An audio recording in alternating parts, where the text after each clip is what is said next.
Hello, everybody, and welcome to International Podcast Day 2020. How's everybody doing tonight?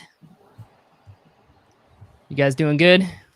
Doing awesome. Absolutely. Amazing. Well, Dave. Awesome. Well, I want to thank you for joining us. And I'm Dave Lee, co-founder of International Podcast Day. And first off, what an amazing event and day this has been, actually a couple days. And I do want to start out by thanking all 60 plus podcasters from 26 different countries that have joined us.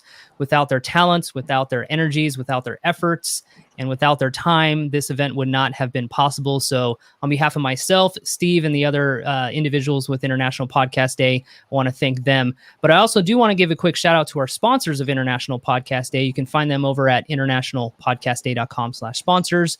Briefly, I'd like to thank our platinum sponsor, Blueberry, and they have the most powerful and flexible tools in podcasting. Make sure you click on that link, head over there. Get your promo code for a 30-day free trial. And as well, our gold sponsors, we have Focusrite and we have Podient, who is also another podcast hosting company. So once again, thanks to the sponsors. And of course, thanks to each and every one of our speakers, as I mentioned, from 26 different countries this year. Complete success, mostly in part to them. So we have a really great panel that is going to be broadcasting this hour. And it's Tracy, first of all, thank you so much for organizing this panel. And it's going to be all about building a community through your podcast. I think we have 4 amazing voices, 4 amazing talents on this broadcast. So I will step out of your way and enjoy, and happy International Podcast Day. Great. Thanks, Dave. Thanks, Dave. So good evening, good afternoon, good morning, everyone. Thanks for joining us. I'm Tracy Nguyen Mang. I am the host of the Vietnamese Boat People podcast. We focus on sharing stories of hope, survival, and resilience of the Vietnamese diaspora. And if you're not familiar with the term Vietnamese Boat People, it is about a group of refugees that escaped hardship and oppression after the Vietnam War. And their stories are ones of strength. And our mission is to preserve their stories for younger generations and future generations to come. So check out our website at Vietnameseboatpeople.org to find out more about us. But tonight is not about me. It is about building community. And I am so honored to be here with 3 other talented podcast hosts. I'm going to quickly introduce them, but then I'd like to pass the mic to them so that they could talk a little bit about their podcast and what motivated them to start it. And then we'll dive right in.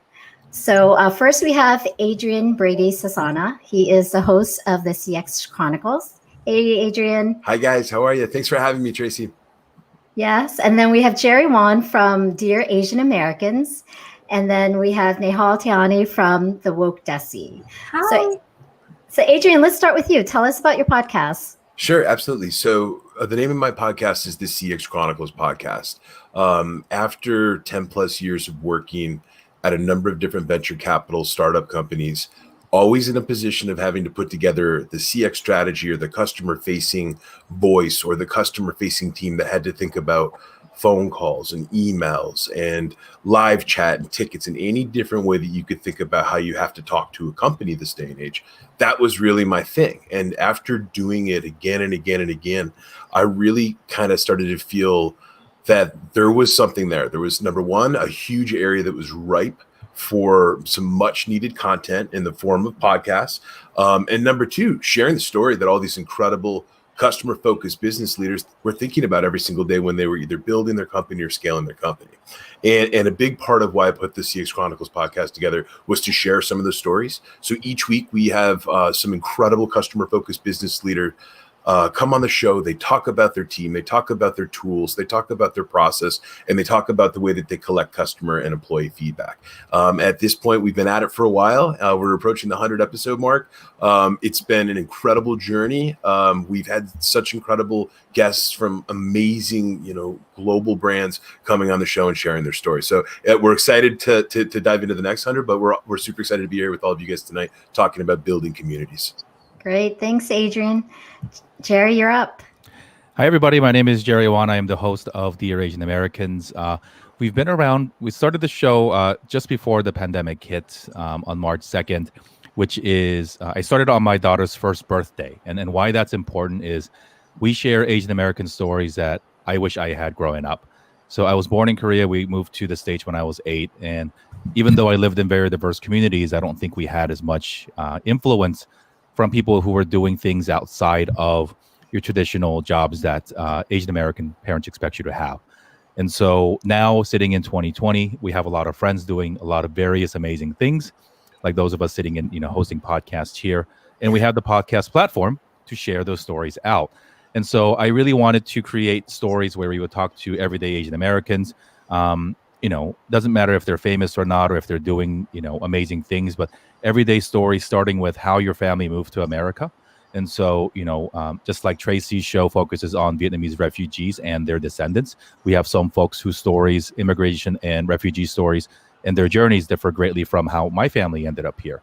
And so we start with that, and then we figure out, their identity journey through childhood, through adolescence, what they thought they wanted to do, and most importantly, what they do now and how they want to inspire the next generation of us and even with each other. So, thanks to the pandemic, we've been producing at a pretty fast clip. Today, we uploaded our 78th episode, and now we're slowing down a little bit to do once a week, working on some other projects. But it's been great. It's given me a lot of, opportunities to meet new people and really build community with people, I probably would not have met otherwise. So really happy to be here. Thanks, Tracy, for inviting us. And for those of you watching and may not know, I'm going to shout out Tracy. Her and Vietnamese Boat People was accepted and announced today into the Google Podcast Creator Program along with PRX. So big round of applause to Tracy. Kudos to you and the team, and really excited to see what comes of that participation. Oh, thanks so much, Jerry. And Nahal, tell us about the woke Desi. So the word woke is usually pertaining to a lot of social justice issues. And Desi, for those of you who don't know, means someone of the South Asian descent. So similar to Jerry, actually, we felt that there was this niche of, as being a first generation American, but also having South Asian roots, I felt like there was a lot of things with my upbringing that were kind of difficult and different than regular people. You're struggling with this dual identity. You're not being Indian enough at home, but then you're being too American when you go out and vice versa. And so this podcast was kind of given so that we could start talking about things that our parents did not talk to us as we were growing up. So, there's this pressure to get married at a young age that we had. So we talk openly about that on our podcast. Things like mental health, infertility, abuse, all pertinent themes in the South Asian culture that is not talked about at all. So the way that this podcast kind of works and stuff is we get guests who are able to talk about their stories, whether it be about, abuse or, like I mentioned, mental health, infertility, or growing up and having a career that your family kind of makes you go into when you want to do something creative instead. And we ask these guests to come on and share their experiences and try to create a community, as this entire panel is about, so that people can talk to each other about it, because, there's such a gap between Asian American parents and then us. And so making sure that we can bridge the gap together. Great. And so that brings us back. I think what the four of us have in common in terms of our episodes is that it kind of connects back to us personally, and why we're drawn to talk about some of these topics. Adrian being experienced within customer service and passionate about the topic in that business realm itself. And then us having grown up as Asian Americans, right, and experiencing some of these things that we're observing the younger generations are so experiencing. I myself was a refugee, and that's why these stories are so important to me. But I think what I'd love to start off with is the four of us probably have a similar definition of community. But for new podcasters out there, I think it would be good to hear from you guys what community really means. And when we say listeners versus community, is there a difference? So I think maybe, Jerry, let's start with you. You're on mute. There we go. Classic mistake by a podcaster. So I think it's important to sort of start from the beginning and to remind people what the word or the root of the word podcasting, right? So the pod is derived from the iPod, and the cast is from the word broadcast. And so it was using the podcast or the iPod medium to broadcast a message. So by definition, it was supposed to be a one-way dialogue, right? We record something, we record a conversation, and the listener listens to it asynchronously. So like it was supposed to be an opportunity for people to listen to interviews and stories and not live at the same time as traditional radio would have required you to do. And so I think initially it was just a lot of one-way communication. And so as we are going through, particularly in 2020, where people are looking for other people who may feel the same way, belong to the same industry, like Adrian talks to, or people that are just from the same background, how do you bring people together to have a multi-way conversation from people who listen to the same story and may react differently, but also similarly? And so that's why I think is really beautiful about the sort of the next generation of where podcasts and podcasters are going, is to really build a community, right? So this is the difference between, you mentioned listeners versus community, but also listeners versus fans. Like what is one group willing to do for you that the other isn't? But I think primarily the difference between a listener and a community member is that you know who the community members are. We as podcasters know that it is so hard, it is impossible if you just use regular data to know exactly who is listening.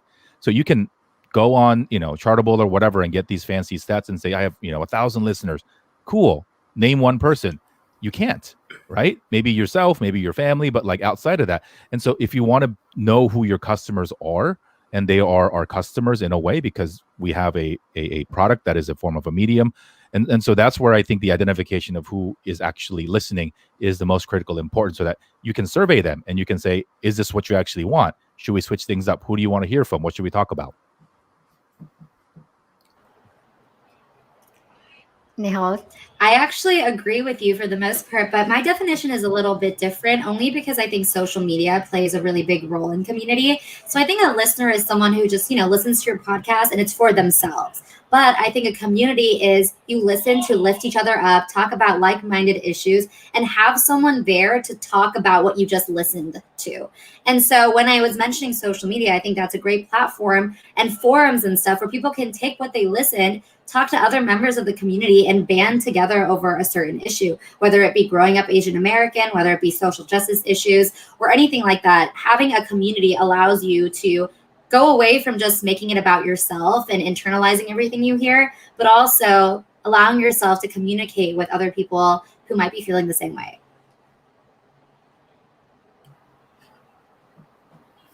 Yeah, and guys, for me, I think it's kind of a combination of what was just said. I think when I started thinking about what I even wanted this audience to be about, which we call the CX Nation, it was really about, selfishly for me, I had a laundry list of things that I never was exposed to. I never had the experience of having someone teach me or go into the granular details of how to actually think about being like a truly customer focused business leader, and especially thinking about how to scale these businesses and scale these teams. And I think when I started thinking about the community and what type of community I wanted to put together, I knew I wanted to go as high up the CX mountain as I could, to whether it was chief customer officers or CEOs or VPs of CX.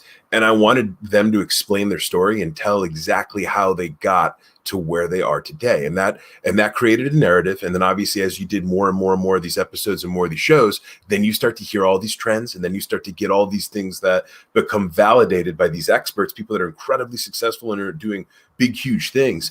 And then that's when there really started to be a bit of a flywheel, right? And you started to hear which things seem to provide the most value. You started to understand which major areas that people wanted to learn more about, or maybe post show or after you would release an episode, you get more emails in talking about, hey, that was awesome. Why don't you expand on X, Y, and Z? So I think for me, the community piece was really about tribal knowledge, and it was about helping people share information, grow, and learn from one another. As a podcaster, I crave connection. And so just being someone who just talks and talks and never listens, that doesn't fulfill the need and the reason why I started this podcast. So going back to what Adrian said, I totally agree. It's so you can get feedback, you can talk to people, you can grow this community. We're called the TWDers, or the TWD Family. And so we're this giant family. And so if everyone can just talk to each other and be there for each other, like that's what matters at the end of the day, because we're creating a change within our community. Yeah, absolutely. I agree with everything that everyone said. And I just want to add one remark, just our own experience with our podcast. What we have found is our community is much broader than our listener base. And what I mean by that is, for example, we have in our community, we have Vietnam veterans, we have younger generations, we have Asian Americans that aren't even Vietnamese, but they relate to the topics that we touch upon. But one key segment of our community are the former refugees themselves that share the stories with us. But I'll tell you what, they are not our listeners. And there's a couple reasons, but one is that they're older and digitally, they're just not used to listening to stories on podcasts. And I often, pre-COVID, we would have to help them find how to download our podcasts on their phones. But the second thing is that they don't necessarily want to listen to these stories because they lived through the experience. But they are part of our community because they see the importance of sharing their experiences. They see the importance of preserving it for their children, their grandchildren, great-grandchildren, etc. So they're out there advocating for us. They're out there talking about who we are and promoting us.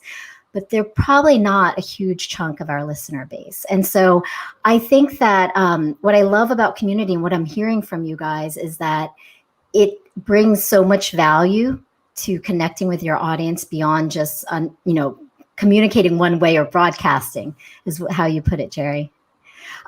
With that said, can we talk about some of the tactics you've used? So Nahal, I want to start with you because you talked about social media and, share with some of our audience what you've used to reach out or engage with your community.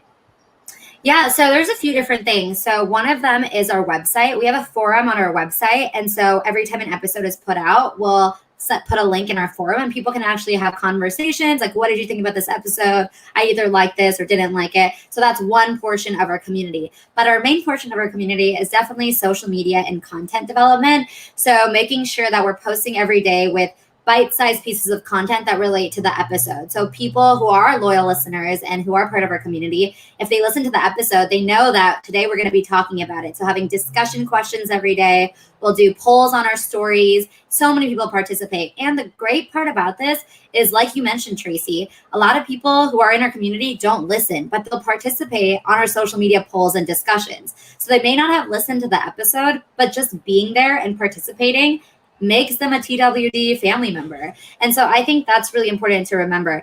I mean, sometimes I always wonder, do we care enough about the listens or do we care more about the community members? So I don't know, food for thought. I think on the same note, we use a significant amount of social media. When we were growing our Instagram followership, even when it was slower, we used to DM, or I used to DM every single person that followed and just say, hey, thanks for following.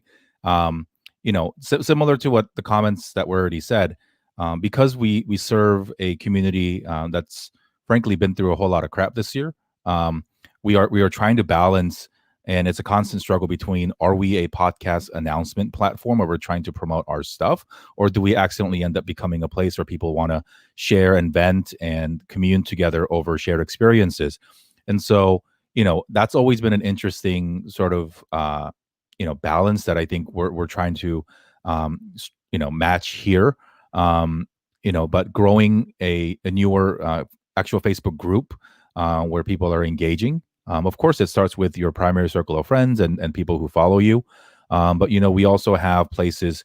Our website is powered by Podpage, and they have a very nice emailing system that they built into the contact form. So we get a lot of, listens there, or a lot of notes from there, Instagram DMs, or just straight up emails that really, it's very cool. We actually we have a new show that we've created from our parent company, Just Like Media, three of our guests of the show.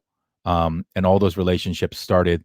One I was friends with before, but the other two found me on the show, cared enough to come on the show as a guest. And then they were all from the similar background of having been Korean transnational and transracial adoptees. So we said, hey, that's a topic that I think requires a significant amount of attention today. And so now they have a show, and today it was episode 7. It's kind of cool. So that's been born out of it, but that's sort of the community. And again, I think, we have people who follow us on Instagram that have never listened to an episode. We have people on our Facebook groups that have never listened to an episode. But yeah, I think now I think it's the same thing. Like going back to the mission of why we started this in the first place, and whether it is for a business reason or your personal brand or whatever it is, like, are you defined by your listens? Are you okay with people getting the message without ever having to listen to it? Because we're actually asking our people to do a whole lot, right? Like they have a finite number of hours, and it's like, yo, at least once a week, we want you to listen to our voices for an hour. Like, Yeah. the audacity to ask people to do that. We get it, right? And so, we should probably do a little bit more of the repurposing of content as you do into bite-sized chunks and to, Headliner and all these tools that are available out there. But it is just the balance and decisions of like, how do you invest your time in the best way, which is a bit of a challenge for us, and I'm sure for a lot of other people as well. Yeah, and speaking of social media platforms, like I know the three of us use Instagram and Facebook. Actually, all of us do. But one thing that I think, Adrian, your podcast does really well is connecting people through LinkedIn, which is probably very suitable for your topic. But tell us a little bit about how you've been using LinkedIn. Sure. So I was just going to say, a big part of what we'll do with the CX Chronicles podcast is, number one, like when we started the show, it was definitely primarily, I knew that it would be a way that you could get conversations started a bit easier than a traditional sales call, right? Everybody wants to talk about themselves or their business or their team, which is perfectly natural. So that was number one. But number two, what I started to realize was, instead of just doing a traditional cold outbound LinkedIn message, hi, I'm Adrian, this is what I do, nice to meet you, I would start inserting, hey, I'm Adrian, I have this show, we talk about the 4 CX pillars, we've had these guests on it. And again, it validates the topic. It validates the fact that there's other people who are like excellent at this type of work talking about these things. And what I started to realize right away was my conversion rates on LinkedIn in terms of people saying, yeah, I'd love to connect, or sure, I'll at least get on an intro chat with this guy and see what he's all about. It went way, way up. So LinkedIn was a phenomenal way of really kind of boosting and building the community. I used all the other mediums that the rest of the group talked about. So obviously we had to build our email list. We had to build our social followings. Very much agree with what the group said too, in terms of the numbers don't matter as much as some of the actual connections, right? Quality over quantity, because there are times when you can, maybe you're not adding at the rate that you'd like to, but you might get 2 or 3 phone calls or Zoom meetings that literally lead to your next project, or lead to your next job, or lead to your next gig, or lead to your next guest. So I think that being on all those platforms is really, really important, because it does show visibility and it shows credibility. Yeah, and I wanted to add too, like for us with Vietnamese boat people, we have tried a variety of platforms, and I think Instagram probably works the best for us. And again, I think it's an audience space, and Facebook would be our second one. LinkedIn, not so much, but it's probably because our topic isn't as relevant for the people on that platform. But the one thing that we started that has really taken off is this idea of a community blog. And so when we first started the show, we would write a blog once a month. And in the early days, our anniversary is coming up in October, 2 years. Yes, in the early days, it was me writing a blog every month. And then as we had team members expand, they would write a blog. And then we started to hear from people that said, hey, I love what you're doing. And I said, would you like to tell me about your story? And they said, oh, no, I don't really want to be on the podcast. I don't want to be interviewed. And I said, well, if you'd like to write something, we'd be happy to publish it on our platform, which is our website and our blog. And so it has organically grown into a space where people can share their own stories through the creative medium that they're comfortable in.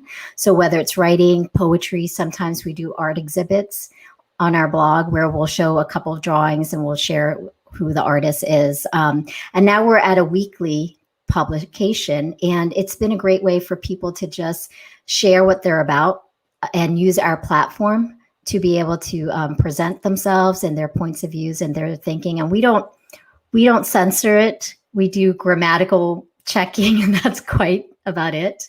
But for us, I think it's worked well. And I think Nihal, you have a blog too.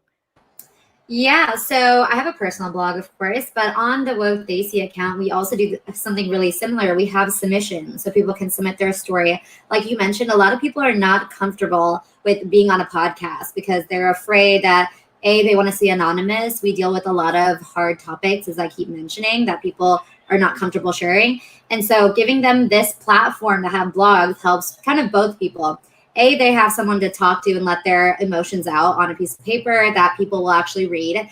And then two, they also have community members commenting who feel the same way. So they feel like very happy that there's other people who are there. And then one of the topics usually relates back to the podcast. And so that's like 3 ways we're talking about one hard topic, which kind of just gives people more, more leeway for conversation. Absolutely. And I wanted to ask you guys, how has the pandemic changed your podcast or your community or the way that you engage with your community?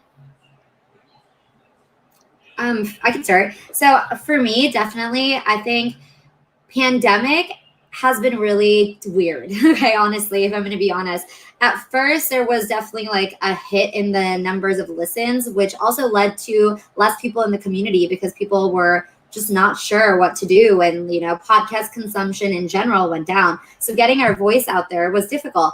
But as people started to focus more on the community aspect and not the listens aspect, we got more followers. We were having these live Instagram chats with doctors about what they can talk about during the pandemic. We'd have mental health counselors come on and teach people how they can take care of their mental health during a pandemic, who are all South Asian. So we found new avenues where the conversation could keep growing because we were feeling the same way. And so I think it started off unsure of what to do. And we were like, I don't know what's going to happen to our podcast, like what's going on. And then I think it transformed into something beautiful where I think the community was more necessary than ever. Because you're with 4 or 5 people at your home or your roommates or your parents, and you're a little crazy because hanging out with them all the time. So this community allowed you to have those other people to be in your life. Yeah, I think, we started just before the pandemic. So we kicked off week 1 with a week of 5 shows. And then that weekend, like stuff got weird out here in California. So I was like, all right, well, this is weird. And as we were trying to digest the information, what is the right response? For me, it felt weird to continue to tell the stories tone deafly without giving context to what was going on. So for a little bit, we pivoted and started sharing stories that were pandemic specific. Like let's showcase some people that are doing good, volunteering their time, or businesses that are giving away free food, or all these different things specific to that. So like that pivoted. And then, we also, read and saw the, obviously it makes sense, right? People aren't driving, people aren't going to the gym. So listenership is going to go down when there's less passive activity. And so, but we will notice everybody's on their screen. So, we tried a number of different things. Since we were doing all Zoom interviews anyway, we would record, we would pay a video editor to turn that into a YouTube series. So we threw that stuff on the YouTube. We did some Facebook Lives and all these different things. But ultimately, I think as a community, there was especially within the Asian American community, because of the anti-Asian rhetoric and the hate crimes that were happening. And obviously, we've all seen it or heard it, or some of us have experienced it. That actually drove the desire to both want to consume and to create more content from the community's perspective of, it's about time we share our own stories. So if you look at the timeline, it's interesting that the Eurasian Americans is a March 2020 show, but it wasn't the genesis wasn't decided by the pandemic, but sort of our growth and our brand now was. And when we talk to some of the other folks that are within our Asian Podcast Network group, like those folks, many of the younger folks, they're like, I'm stuck at home. I need a release. I need to talk. I need to get my voice out there. So like that also happened. So, I think overall, if you look at podcast statistics, you're like, okay, listenership is up. I'd be very curious to see when the dust settles, like what the per show listener and what the month over month or whatever that, the data tracking folks do, like what that looks like, because the tremendous amount of new shows that have been created since March onwards, that that's a blessing to the industry.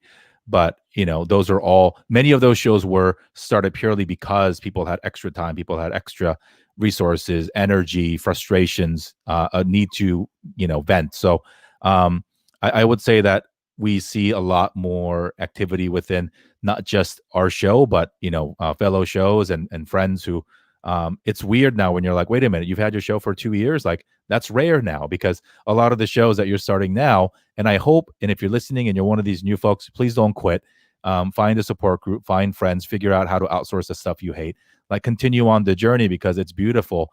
But the newer shows, I think, are a direct result of people feeling a little bit frustrated from what's been going on with the pandemic here.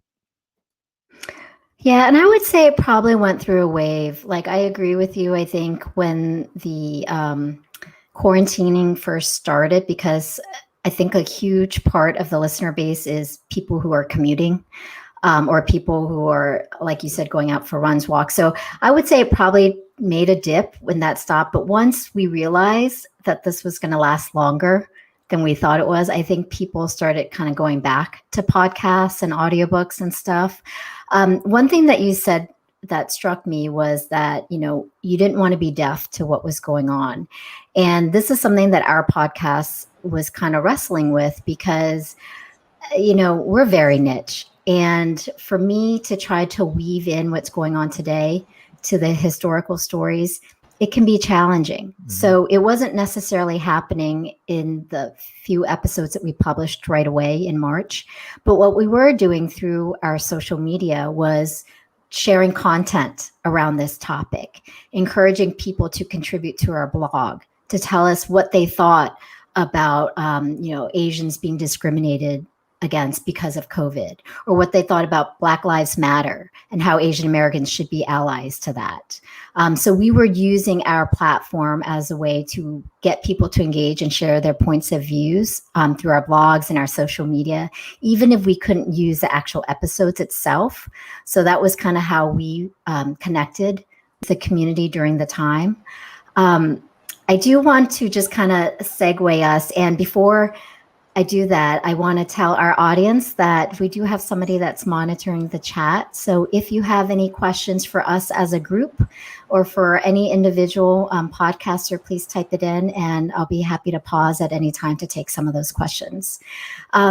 So you had mentioned, this is a good segue, Jerry, because you had mentioned there's tons of new podcasters starting out. And I agree with Jerry. It can be a lonely sport, but don't quit. Keep going.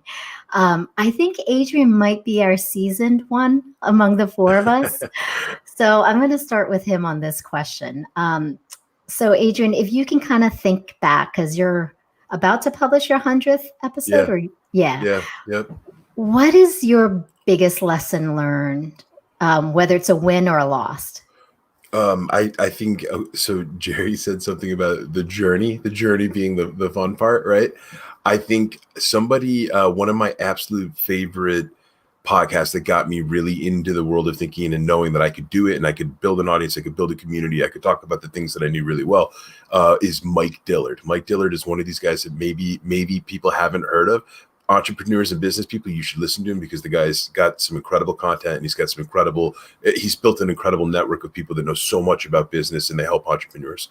And I remember hearing in one of his early episodes something along the lines of, if you're going to start a podcast and you think that it's going to yield something really big or really great right away, you are crazy if you don't know that it's going to take upwards of your 100th episode before that type of stuff is really going to come.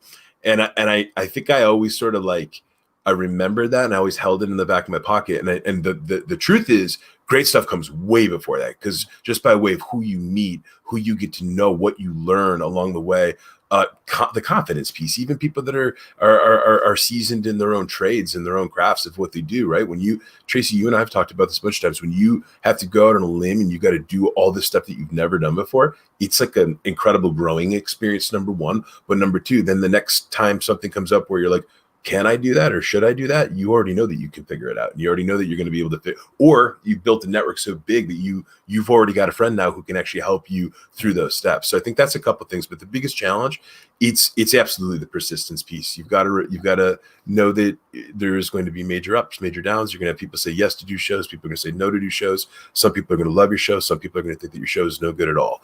And the reality is, if you're on your mission and you found a topic or a space or an area that really just drives you, then you're already on the right path. I think there's two things that come to mind for me. One, I know we're talking about community, but I think self-reflection is quite important, especially because podcasting can be a very lonely journey. I talk to a lot of people about podcasts. People reach out if they want to start. We actually produce podcasts for some external clients of ours, and the thing that we always share is you are starting a podcast with the hopes of changing people's lives, or at least impacting their lives in a certain way. And the thing that you have to consistently remind yourself is that it's 100% guarantee, because your life will change, and your life will change in small ways because you might meet new people that, as Adrian said, more people will say yes to you, or at least pick up a phone or something. Or your life might change in differently drastic ways. I've had letters written to, us that have made me cry, and people, it's led to new business opportunities already in the very short 7 months. Right. So you don't know how that's going to impact you. So, when we talk about lessons learned, I think is, don't be so focused on the numbers, because that's just one piece of the puzzle. There's no real metric that actually tells you the, not the quantity, but the quality of the impact that you're having, and only you can judge that. So, we all belong to these, giant Facebook groups that have to do with podcasting, right? And every day there's 10 posts like, hey, I got X number of listens. Is that good? Or I got Y number of listens. Can I monetize? Like, what are you doing this for? What is your topic? And it all doesn't have to be like heartwarming stuff. You can have a business podcast, because I think it's one of the most underrated things in the world right now to have a podcast that's a specific, a lead generator and a place for you to put yourself on, a trust and authority platform that nobody else can touch. But the second part too is that very thing. It's a broadcast. You don't have any control over who's going to listen, when they're going to listen to it, and how they're going to respond. So you just have to have enough faith in yourself and the topics that you talk about and the guests that you bring on, because it is an extension of a personal brand. And you just put it into the universe, and you bucket into the thing. It automatically goes into, I can control what I say, but the moment I press upload, I am completely out of control of who listens to it. And if one person listens to it and calls you and gives you a project, great.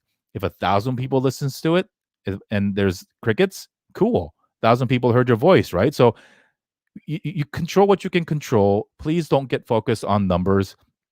I went, we all have probably, right? Like you refresh your podcast host and go, how many downloads did I get today? And oh my God, today was a good day or bad day or whatever.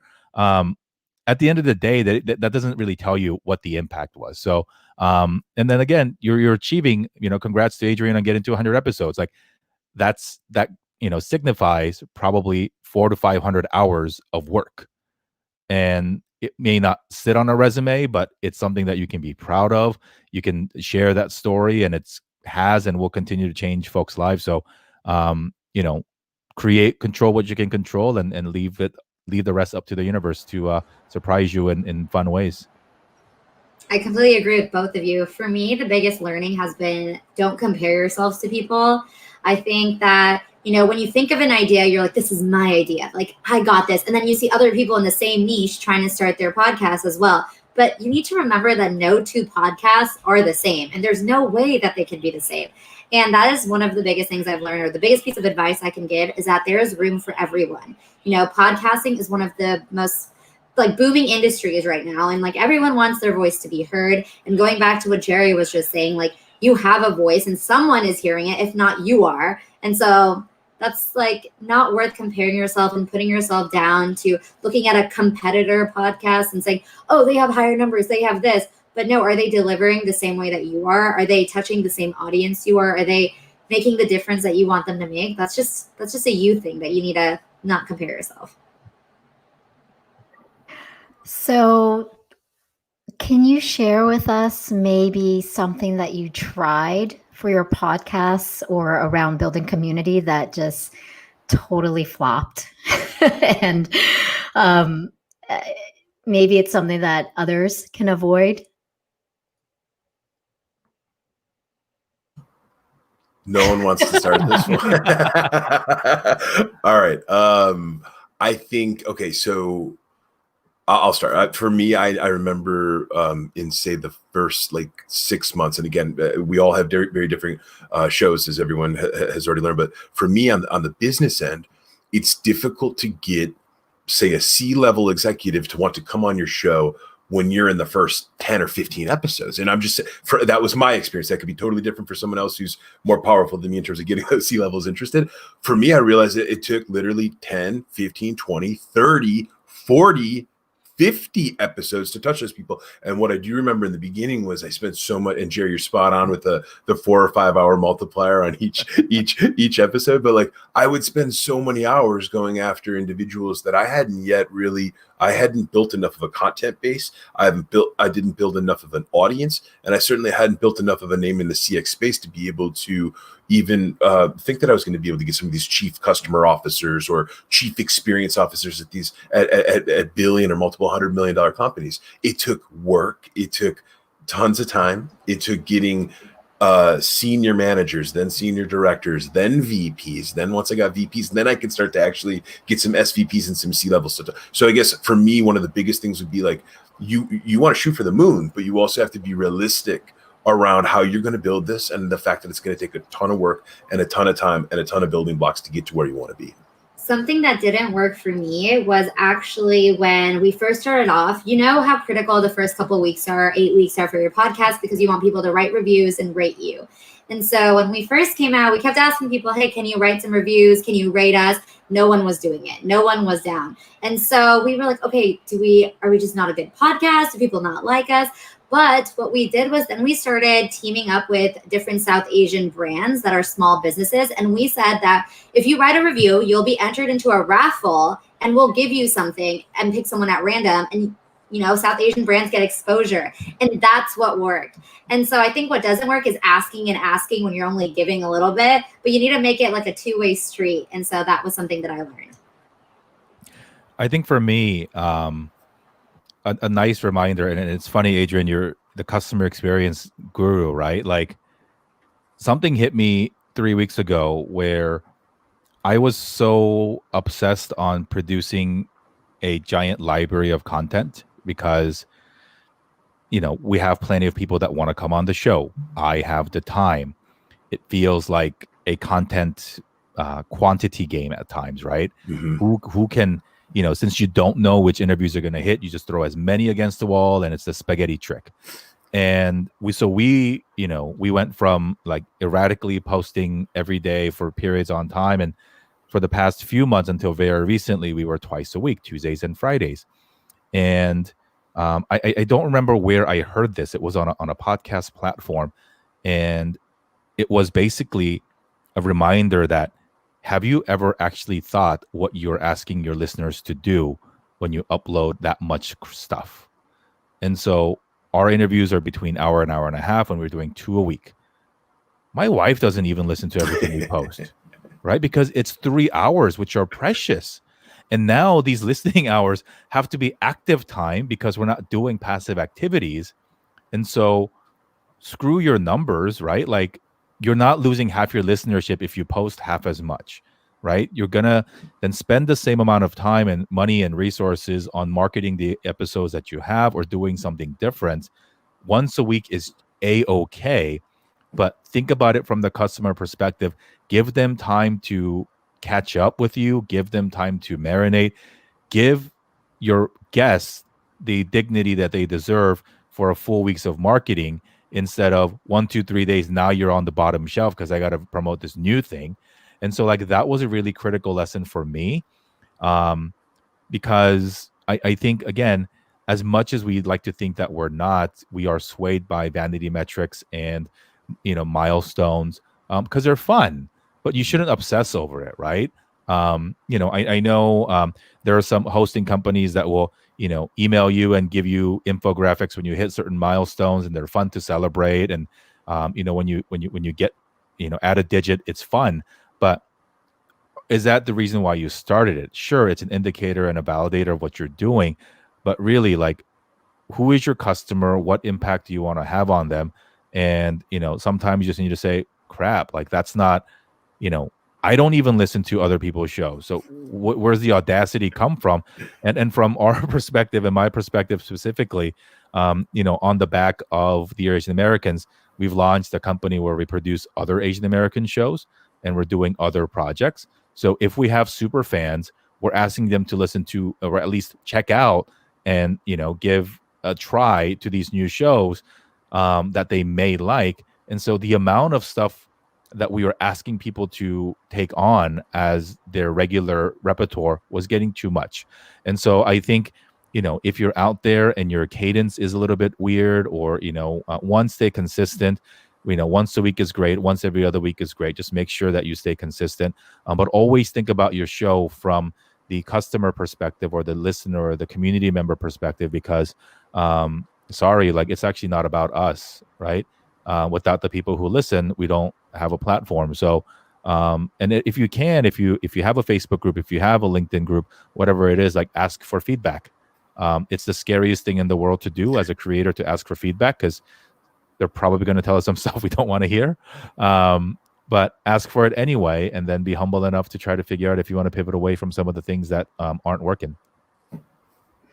Yeah, those are some really good lessons and that we can take away with. I want to kind of circle us back to community. And I think, Nahal, you said something that really resonated with me. Two things. One is you said, it's so easy to say that there are other podcasts out there that are like you, but you're right. Not every podcast is exactly the same. The second part is, other like podcasts or organizations can actually be allies of what you do. And so for Vietnamese boat people, what we had found was the same experience when we first started out. I was very intimidated because there were all these other shows and I was like, oh my gosh, we're way too niche. And I had the opposite experience, Jerry. I said, we're not pushing out content fast enough because they're so curated. It's like taking me 10 multipliers to get my episodes done. But what I realized, to your point, was we kind of stay true to what we are trying to do. But then we started connecting with other organizations and other podcasts that were in similar fields. And rather than feeling intimidated, we said, hey, check us out. We actually have a lot of similarities. We're trying to accomplish similar things. How can we work together, or tell me what you guys are about? And so I feel like for us, that's been a huge part of our growth, is not only building a community of listeners and audience, but of peers that have really been a part of the journey with us. Yeah, I actually agree with that. We did something similar, but we actually ended up doing podcast collabs with similar ones. So people like your content, people like our content. What if we gave them a show with both of our content, and you promote it to your community, we promote it to ours, and then we build a giant South Asian community as a whole. And so that was one of the biggest things I learned, is like, we just got to collab with each other, support each other. Every Friday, we'll give a shout out to more small businesses and members of our community, or another podcast in the same niche, to show A, that we're not comparing ourselves, we're actually on the same page, and B, we just want to show our support at the end of the day. Yeah, I think, with us, it was something similar where, again, once after, and Jerry, great point with some of the consistency piece. Nahal, for us, it was similar where when we got onto the track of which, when we had sort of laid down our consistency piece, people knew that they were going to get a weekly episode from some different customer focused business leader. That's when we really started to be able to also reach out to other larger companies that were really interested in using the platform that we built for their own internal corporate communications. And that became super interesting to me. And this is why young podcasters, you should be starting 5 of these things right now, because you do not know where some of these are going to go. But some of these larger companies, they don't realize that they can literally just employ one individual to speak to their 25,000 customers. And that'd be really easy, right? But what they do instead is they're either the PR, some of their marketing, or some of their forward-thinking business development folks. They'll find some of these other platforms or podcasts that are already built. They've already got an audience. They already see that there's been a decent guest list or a decent batch of content that's curated. So again, it gives them the credibility, and they'll come on and they'll share their story. But what we would realize is when we would get those big huge companies come on, those would be Those would be spike episodes. Those would be episodes where I'm not talking to a startup in Flatiron that has 500 employees. You're talking to a business, downtown that has 25,000 people working at it. And that became another way that you could see a bit of acceleration and you could see additional interest in the show sort of garnished very quickly. And just real quick, Adrian, I'll give a shout out to Adrian. He actually just published a book. It's called, called the CX Pillars. Yep. Is that right? Yeah, the 4 CX Pillars. Yep. Yeah, so he does talk about a framework around customer experience around these 4 pillars. I think it's like team, tools, process, people. No, and did feedback. I get that? You had it. You had it. Almost. You absolutely had it. She's a fan, guys. So I wanted to bring that up because one thing in your book that you do, speaking about executives, is that you've kind of also taken all these insights that your executive interviews have shared with you over the course of the podcast, and you've compiled it into a playbook for your community, your listeners and your fans, so that they had something that is a compilation of the series that you've been bringing to them. Yeah, absolutely. I mean, again, one of the thoughts there, Tracy, was that if you can show, in the books form, if you could show the reader how some of these customer-focused business leaders have already proven that facet of team or that facet of tools or process or feedback, and they gave examples for how they were doing it in their business, it gives you an automatic view or an automatic example of what you could be doing in your business literally tomorrow. That was one thought. The other thought, too, was it was just a really great way of being able to get a number of different seasoned customer experience professionals to come around the 4 CX pillars. That was something that I sort of developed just in my own experiences. And again, agree that, these 4 areas really do make a huge difference and they really do matter. And you really do need to be investing in them in your business. And again, so for either a listener on the podcast or a reader of our book, they can kind of enter into some of that content feeling a little bit better. It's not just Adrian, it's Adrian and all of these other amazing customer-focused business leaders that agree on some of these principles. Yeah, and I do also want to mention, so how I found Jerry was through the Asian Podcast Network. So we're on this topic of like peer-to-peer support. We shouldn't be thinking about each other as competitors, but more of each other's cheerleaders. And so, Jerry, can you just kind of share about that network? Because it's organic and you do a really good job of like encouraging everyone to contribute, but to also celebrate each other's work. I mean, I'm a big believer in that. I'll give up 90% of my pie if we can grow the pie 10x, right? And if for geometry nerds out there, that actually always works in your favor, right? Half the slice, double the pie always works because you square the pie or square the radius, right? So that's the belief. And when I started podcasting, I was looking for a community that I wanted to be a part of. That wasn't just podcasters. That wasn't just, people who had a podcast, but people who wanted to learn, people who are in the industry, because we have folks that work at Pandora, at Spotify that need to contribute to the conversation, or people who are seasoned guests that are experts. And so I started to talk to some friends and they're like, dude, like, where is it? I said, no, let's make one. And so, as with all things in life, you look around and when it's not there, you create it yourself and you create it in the way that you want to. Because I have, a number of Asian American podcasts and companies that speak to that demographic, like I have skin in the game to make sure that we grow the pie, right? Like we just talked about competitor versus, compadre, like grow the pie. Like don't fight over scraps. Don't have the, scarcity mindset. Grow the pie. Like, and I'll if folks are listening that are, Asian American, I always use this analogy, right? So in America, out of 370 something million people, Asian Americans are 6%, roughly 18 million people. And so you might think like that's a very small demographic. Tracy, for you, if you further it down to Vietnamese American, that's a few 100,000, and that's a very small number. However, if you look at the global population, Asians inclusive are 60% of the world's population. That's 4 billion people. And rough estimate, about a quarter of them speak English. So now your perceived 18 million person demographic and community or audience base is now 1 billion people. And so like always think about how you can reframe the challenges that you think you have and then realize that the pie can be that big, right? For Adrian, in your situation, you're like, oh my God, the customer success industry is so small. it's growing exponentially every single day.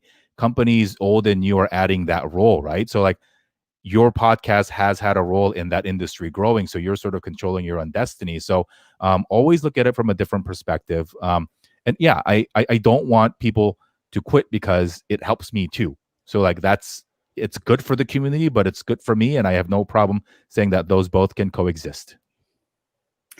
Great. And I think Steve is here because our time is up and we've had so much fun chatting away.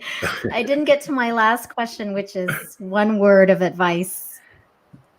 Don't quit. Keep going. Don't compare yourself. Persistence. Got to keep going. Yes. Follow the dream. Thank you, guys. Thanks, guys. Amazing panel. Thank you so thanks for much, putting this Tracy. together. Thank you, Tracy. Thank you, guys. Have a good day. Thank you. Have a good night, guys. Everybody Happy have a International great Podcast Day. Bye.